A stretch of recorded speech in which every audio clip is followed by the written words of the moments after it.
So I'm here with Ben Miller of Wirth Foundation. And Ben, thanks so much for coming out today. And thanks so much for entering into this relationship with Parr Business Law. And it's really, really great and exciting for me and for the whole team to be a part of this. So Yeah. why don't we just start at the beginning? Like, tell us about Wirth Foundation. Tell us about Wirth. I see you've got a Wirth hat on right now. Yeah. Flowers on Friday hat. Flowers on Friday. Okay. Well, yeah. What does that mean? Tell us all about it. Absolutely. We'll come back to the flowers on Friday hat, Sure. but yeah, Worth started. So originally, Worth was just meant to be a one-time thing. In 2014, I had a friend pass away from suicide, and he was in the early stages of creating a hat company, and no one knew Jacob was struggling at the time. And when he passed, for anyone who receives that message, there's a ton of different emotions that flood through you. And the one thing, though, I knew I was going to help him cross it off his bucket list to have his hat company. And it was just meant to be a one-off, where I made 25 Wirth hats, which was his last name, Jacob Wirth, to give to his closest friends and family. And I gave the hats to his family and met all his different friends of his. And each hat came with a tag around Jacob's dream and a reminder around checking in on one another. And that was that. I had my hat, and it was meant to just be that symbol, that reminder. And in 2017, I very sadly had another friend take their life, and Philip Altenberg, and this one really knocked me down. And because Philip had opened up to me that he was struggling, and we were chatting almost every day, and it seemed like he was getting better, and it seemed like he was getting back on his feet, and he got a job. But during this time, he actually closed up, and I got another message again that no one wants to receive, and it really knocked me down. And it was a message I received about a month after Philip's death. Someone who was in our class who knew both Jacob and Philip. Mm-hmm. And they asked if I had any more Wirth hats, and I hadn't thought much about the hats since. And they said, hey Ben, if you have any more of those Wirth hats, I'd love to have one, as they serve as a good reminder. And if you don't and ever decide to make them again, I'll be first on the list to get one. And it was that message that stayed with me throughout the grieving period. And in June of 2018, I decided to put Wirth back in the world. And neither Jacob or Philip went and saw professional support. Neither of them saw a counselor. And I decided at that point that money from the hats will go towards providing counseling and therapy for individuals who can't afford, and trying to reduce the barriers around seeking support. I love that. I mean, that's amazing. That's taking pain and doing something positive with it as a type of legacy. Yeah. Thanks. Yeah. It's, there was definitely a lot of pain there. And though I remember clearly being, my two friends, it's just a symptom of a much bigger issue and a much bigger problem in our society. And so how can Wirth possibly help to shift the culture a little bit in that way? Yeah. I don't know what the statistics are, but I know personally I've had multiple acquaintances who have that I have lost to suicide. It is something that I think touches almost everyone.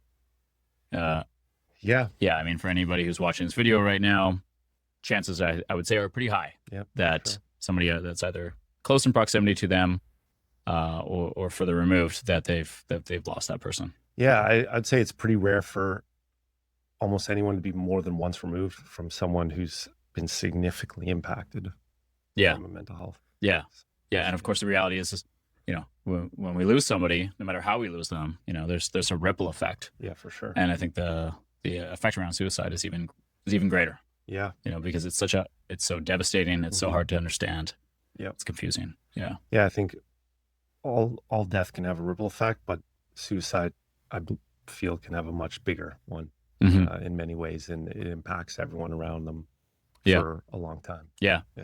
Okay, so that was 2018. Yeah. And now we're 2025. time has flied. Yeah, time machine. Yeah. 7 years later. Yeah. And what's happened since? 7 years Where later. is Wirth now? Because I understood there's Wirth Foundation and then there's the hats. So it's like two separate. Yeah. So we Yeah. kind of decided to do open it up as two separate things, where Wirth Hats is the social venture that helps fund Wirth Foundation. So we opened up, we put all, we had the Wirth Counseling Fund. And so everything from the hats would go into the Wirth Counseling Fund that would then pay for counseling and therapy. Yeah. Then we decided, well, could we turn the Wirth Counseling Fund into its own charity? And that's what we then worked towards to do, in the sense that we can bring in more money to help more people. And it just allows us to provide support in a variety of ways and to help more people in a variety of ways. And to date, since that time, so put Wirth Hats back in the world in June of 2018, launched the Counseling Fund in 2019. And then so since that time, we've sponsored over 7,000 counseling sessions. Wow. And our goal is to get to that 10,000, to see if we can get to the 10,000 mark in the next year, because the demand is there. We part of this with the stigma, with stigma going down, which is an amazing thing, but with stigma going down, there's more people who want to go seek support, maybe from something in the past or something they haven't dealt with, and which is amazing, but the demand is higher. And as we know, just the world, there's so many things that seems to be more challenging going on right now in our world. Yeah, the world is not becoming an easier place to navigate. Yeah. It's certainly a very dynamic, turbulent kind of place these days. Definitely. And I don't think that's not going to change. Yeah, for a lot of reasons. It doesn't seem so. It's it's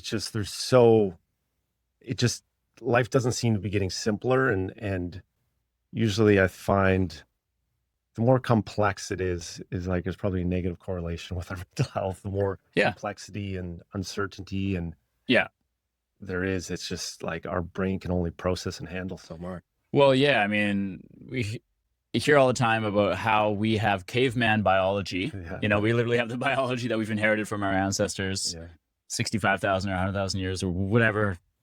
The software updates don't come as frequently, on the hardware updates lag behind the software that we're being exposed to now. Sure. And this morning I'm watching a YouTube video about how to implement AI and how to.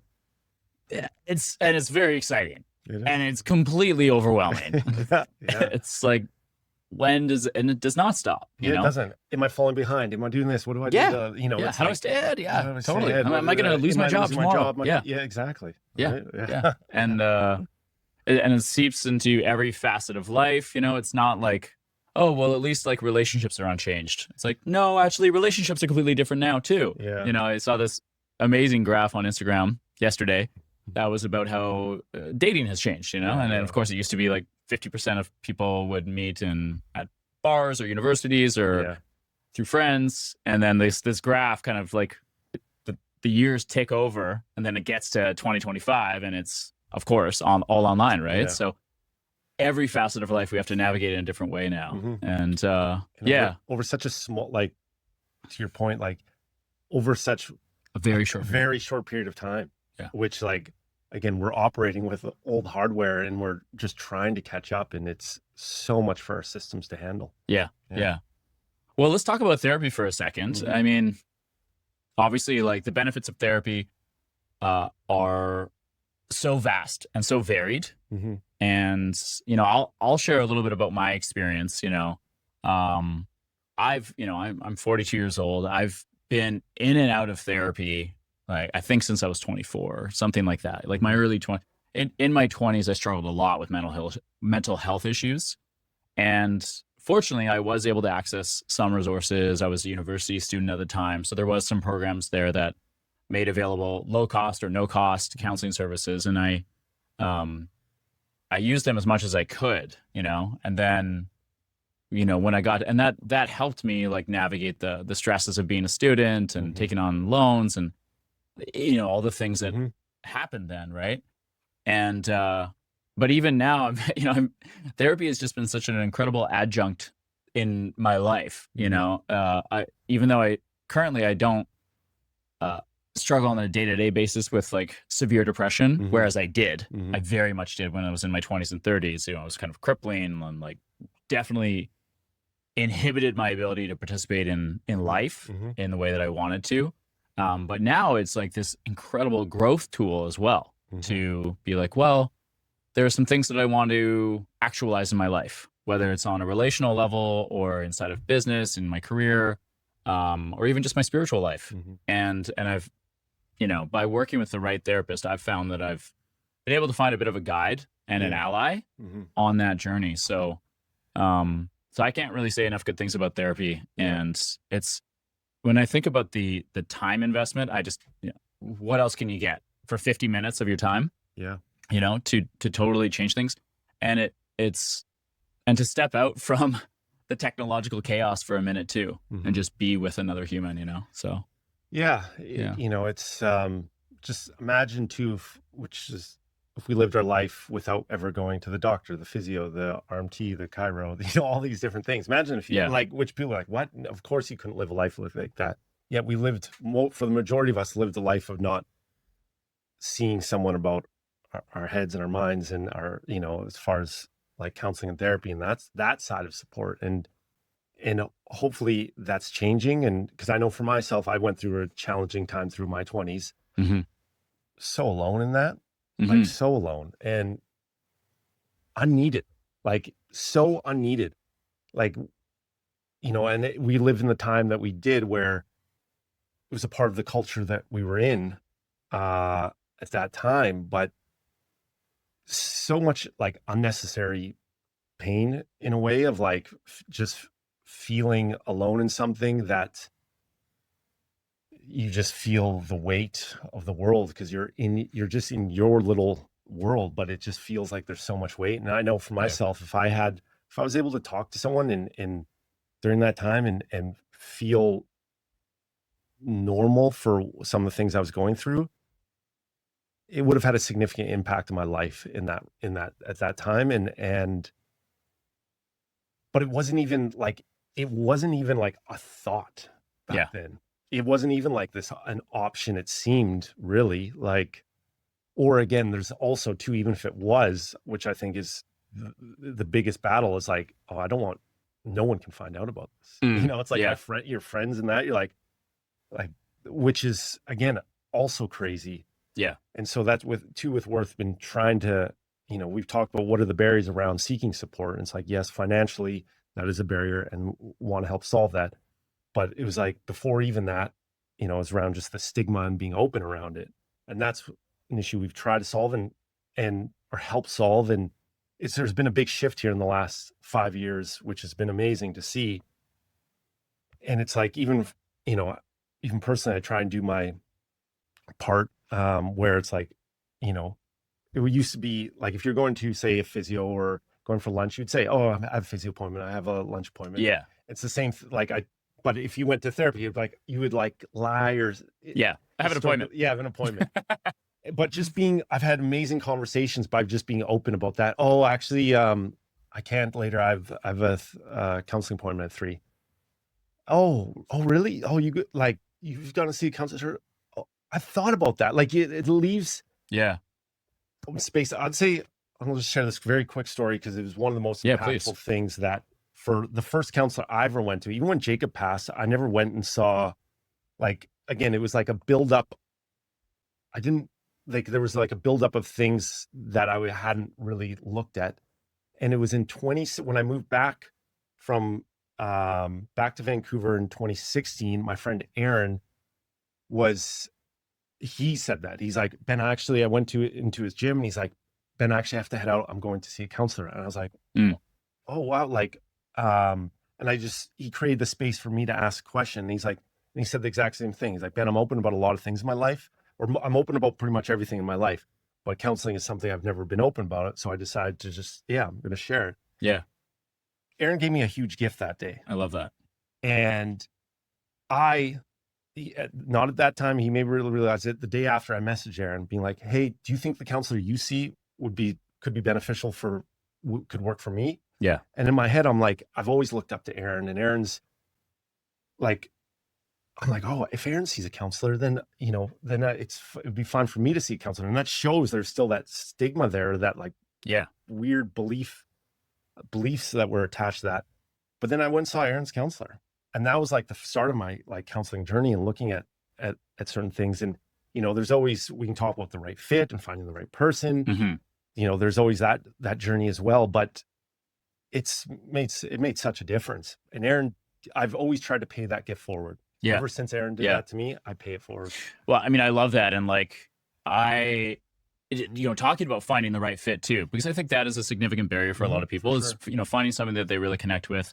Obviously, working with a therapist is a very intimate interaction, and not everybody's going to be the right person, And I think that in speaking about, hey, I'm going to go see a therapist, or yeah, I see a therapist every Tuesday, which is my personal routine. That invites that second conversation of, well, who do you see?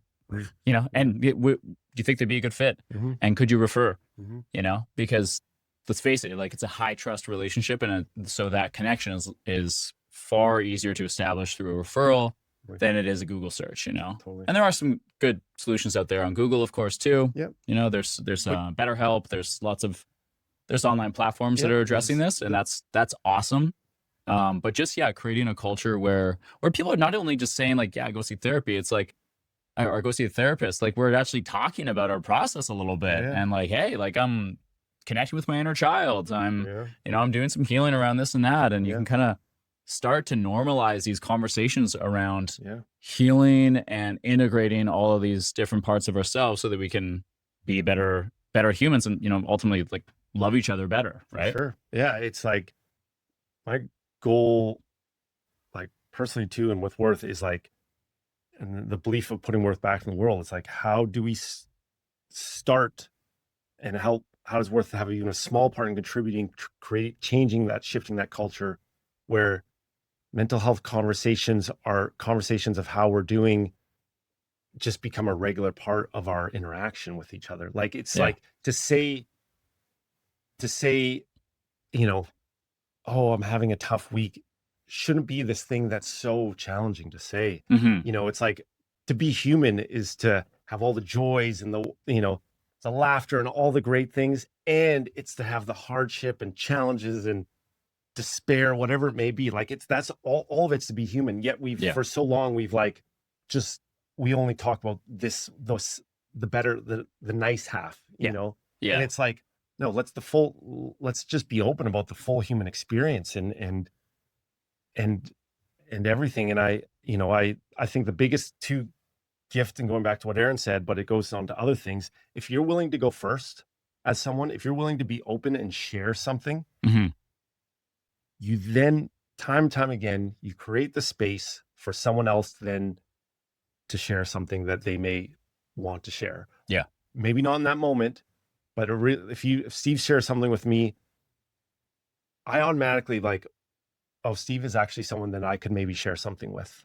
Yeah. You on like, it's just creating connection through openness and vulnerability. And again, it's, you choose who you share things with or who you talk to with about certain things. But I think it is a gift to be able to give someone, if it's just honest and true. Like, there's no need to lie about how you're doing.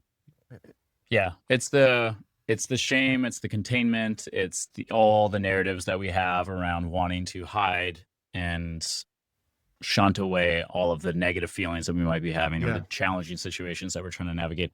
That's the real pain, Yeah, for sure. The actual challenging situation or conversation that you need to have, or conflict that you need to navigate. That's just a quarter of it, really. The 3/4 of it is all the other stuff that we layer on top. Totally. Why don't we? So we're we're doing a partnership here together. I'm very passionate about this subject. It's like mental health support has been so important for me. And in as a lawyer, I'm in a high stakes, high stress profession, and I've seen it a lot, amongst my colleagues and myself, both at law school when I was going through that at UVic, and then actually entering into the workplace, that these stressors are huge inside of law, So, when we first started connecting back in January through our friend Cole Nakatani, it made it just seemed like such a natural fit, because this is something that I've wanted to, participate in and somehow contribute to, and ultimately, like, try do my part too to kind of create that sense of safety within my profession. That, hey, as lawyers, as paralegals, uh, we face pressures. We face pressures to do a great job, of course, and do right by our clients. We have ethical obligations. We have fiduciary. We have, the just the expectations that come with being a service that is expensive. People expect a lot. We're often dealing with disputes. We're dealing with very difficult situations that our clients are relying upon us to navigate, with acumen and perfection and timeliness. And all of that stacks to create a bit of a minefield of pressure that can lead to depression and anxiety. And statistics have borne it out. There's been lots of studies out there that law is one of the hardest hit professions when it comes to the mental health of its practitioners. So yeah, that was really the reason why, we've created this. And so we've got a program now in place where we're going to donate 1% of our profit each year to Wirth Foundation. Why don't you share a little bit about how does this work, like, financially for Wirth? You guys sell the hats, and then you have other relationships, and how does the money go from Wirth to the people that need it, to the people who are looking to book counseling sessions? Yeah, definitely. First, before that, it is amazing that you are doing this, and I know when you first brought this up to me, it was incredibly exciting, and just like an act of, I believe it's just an act of leadership, like, to, and we talked about how, oh, maybe other companies too from this can come on board, and so it means a lot. And since this time, and sharing with the team, and like how excited they are, and to have, to get funding and get support, there is, the demand outweighs the supply. Yeah. And so, we always, hats are one source of how we help fund the foundation, but that can't alone do it. Yeah. And so we need other sources, and to have, where we know that 1% is going to be donated, and to have that, knowing that every year that's going to come in, is a huge gift. And so how it works is, so anyone can go on to the Wirth site, and you'll see the therapy, apply for therapy. It's like, how can we reduce the barriers for getting support? So even with filling out the application, like, that alone can be a barrier for people. And it's like, it's like, oh my gosh, pages and pages. And so we've tried to streamline that process. And so you'll do an intake call, a 15-minute intake call with our counseling coordinator. And then we have a variety of different counseling partners based on what your needs, and, online, in person, what, your region. Then we will connect you with one of our counseling partners. Okay. And then we will do 8 free sessions. Okay. So we check in after 4. So 4 for 8 free sessions total. If you would like further support after that, so we do at 50%. Yeah. So can you pay for 50%? We'll cover the other 50%. Unless there are circumstances where, if you're in a more extreme situation, we'll continue to cover it as well. We've managed our, like, we try not to have any kind of wait list. We've managed that, but again, it's the more we advertise and more we put it out there, the more, like, people just want support, the need for support. And so the more funds we have, the more people we're actually able to help and put it out there and offer it to more people. Right. And, we've been steadily, the demand has been growing over the last while, and we're just continuing to try and find ways how we can bring in more funds.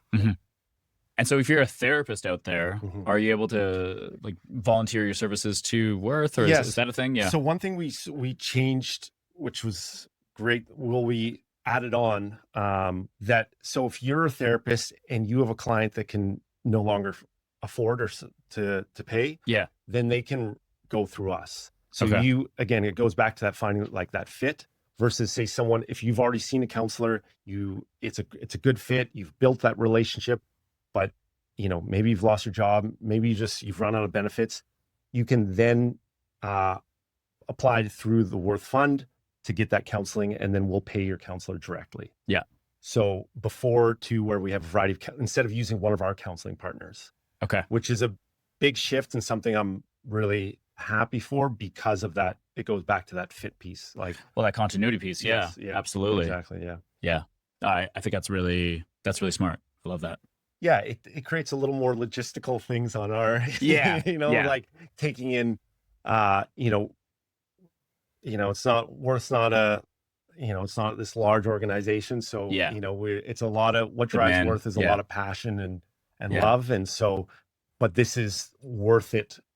We don't want, if someone already has a relationship with a counselor and they're benefiting from it, we don't want them to all of a sudden, oh, here's a new counselor to start fresh from. How can we, again, Wirth exists to make an impact in the mental health space. So having people go to the counselor that they're most familiar with and build that relationship with is serving that purpose. Yeah. Awesome. Yeah. What kind of results have you seen? Like, do you get a chance, does Wirth get a chance to hear back from some of the clients who of course.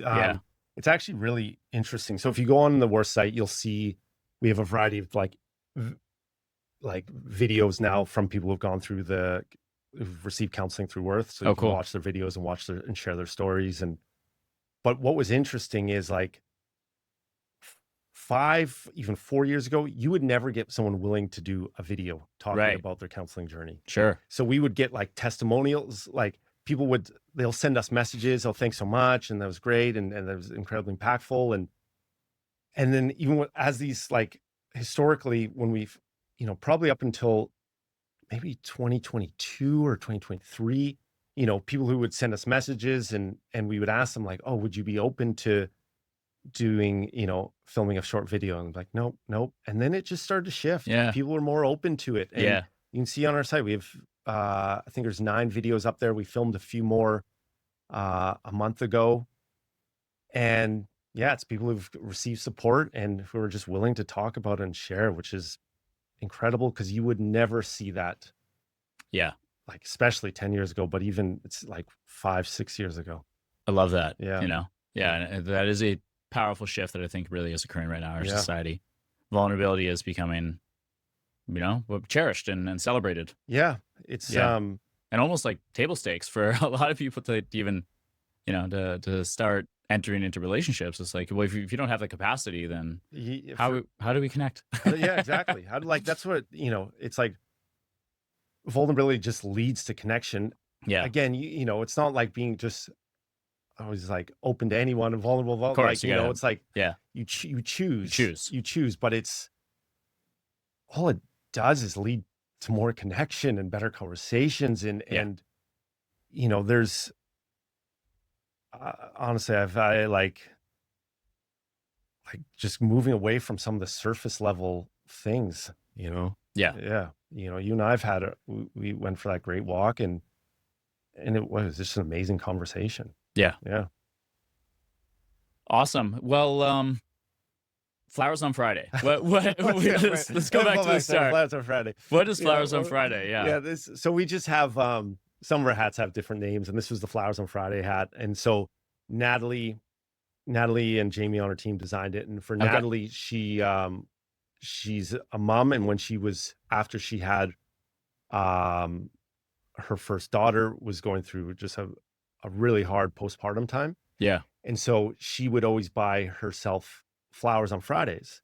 And for her, it was her thing that she knew she could always look forward to. She needed that to help her, to help her get through that time, was like, she wanted something to look forward to. And it was those flowers on Fridays, and that's the act of self-care for herself. Yeah. And so when we were designing hats, she was like, I would really love to do a hat called Flowers on Fridays. And the symbolism around it is like, whether it's flowers or whether it's something else, going for a walk with a particular friend, whatever that is, but like that's something to look forward to. That's the act of self-care, kindness for yourself. Yeah. And so on the bottom of this hat, it says Flowers on Fridays. I love that. It's by far one of our most popular hats. Yeah. What about you? What's your self-care go-to? What is the thing that moves the needle for you, you know, apart from therapy, of Yeah, course, apart from, we yeah. gotta have that, but Um, what moves the needle from like I do notice like every morning I check in with myself and you know, I have like a meditation practice. Mhm. There's obviously a lot of themes you hear. To me, that is a huge one for myself of like just feeling just feeling what's going on in your body because it's so reactionary to like run away from certain feelings or without even realize certain avoid this certain anxiety. So it's my time just to like get grounded in my body and to feel whatever's present. Yeah. I 100% notice if I'm not doing it. Like, and so that is a large one for me. And it sets me up for the day of just like taking a breath wherever the day. Like I remind myself coming out of that meditation of like, oh, this is just a primer for the day of like trying to be a little more present. Yeah.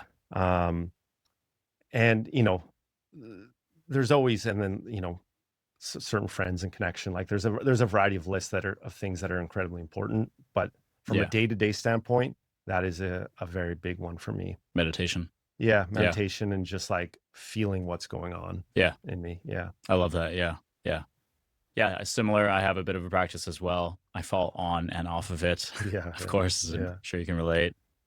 But the thing that's been important for me these days is playing hockey. Oh yeah, Actually, cool. I got back into hockey. This Right. good friend of mine, I hadn't played for 25 years, Yeah, and a good friend of mine got me into it. And just being on the ice, just feeling that cold air yeah, yeah. and the exercise, the Mhm. movements, but the camaraderie too of just being on there Yeah, with some friends and strangers, and yeah.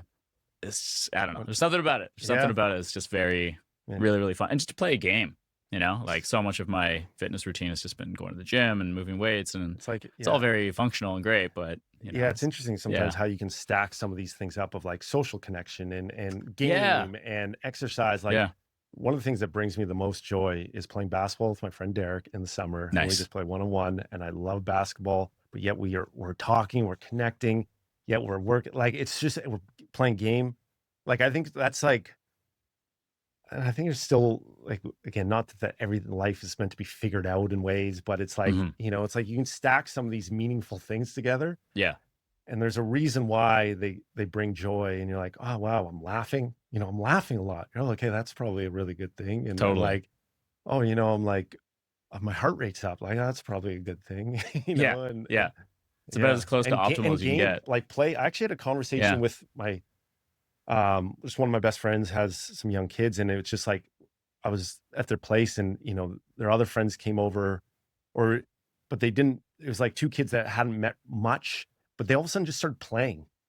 And it's like Yeah. that instinct to play Yeah. that like, which like all of a sudden with play comes laughter. But it's like that is such a normal instinct that we can a bit lose as we get older and things get more serious Yeah. of like just play. But as kids, it's just like, like they find everything funny, but Everything is play. everything's play. Everything You're making cookies in the kitchen. It's yeah, play, it's play. you're Yeah. Cookies in the kitchen becomes very laundry. serious as we get older. Yeah, Gotta we're make like measuring yeah, everything, the gotta make these cookies. I timers. just want to eat them. Yeah, totally. I know. What's taking It's so long before I can eat these cookies? yeah. So I can move on to my next Yeah, task. Yeah, dopamine seeking activity. yeah, exactly. All righty. Well, this has been great. Yeah, Thank you so much for doing what you do. Thank you so much for, I'm so sorry for the two losses that you experienced, but I'm so grateful that you've done something really meaningful with it and are sharing that with the world. yeah, And yeah, I just think it's such a noble endeavor and something that, I'm very proud to be able to support. yeah, So yeah. thanks, Ben. And yeah, no, thanks, Steven. And honestly, thanks again for supporting and doing this. Like it is really cool. And I think even the conversation I had right before this, like sharing that you were doing this, um, like it got them excited. And they're like, "Oh, what's this law firm?" And they're like, "Oh, that's super." Like it Cool. was, Yeah. it was really cool. Yeah. Well, I mean, I'm really excited about it too, because I know this is just the start of the relationship, and I'm a business lawyer, so of course I know a ton of businesses, right? And I'm just interacting with business people all day long. And I think everybody's looking for a way to contribute and to participate in something that's meaningful. Uh, yeah. What's the point of accumulating money or anything in this life if not to give? To find some way to meaningfully enrich the lives of the people around us. So in our community. So awesome. Yeah. Thanks, man. Means a lot. Awesome, Ben. Okay, Great. we'll wrap it there. Sweet. And let's get back out in the sunshine.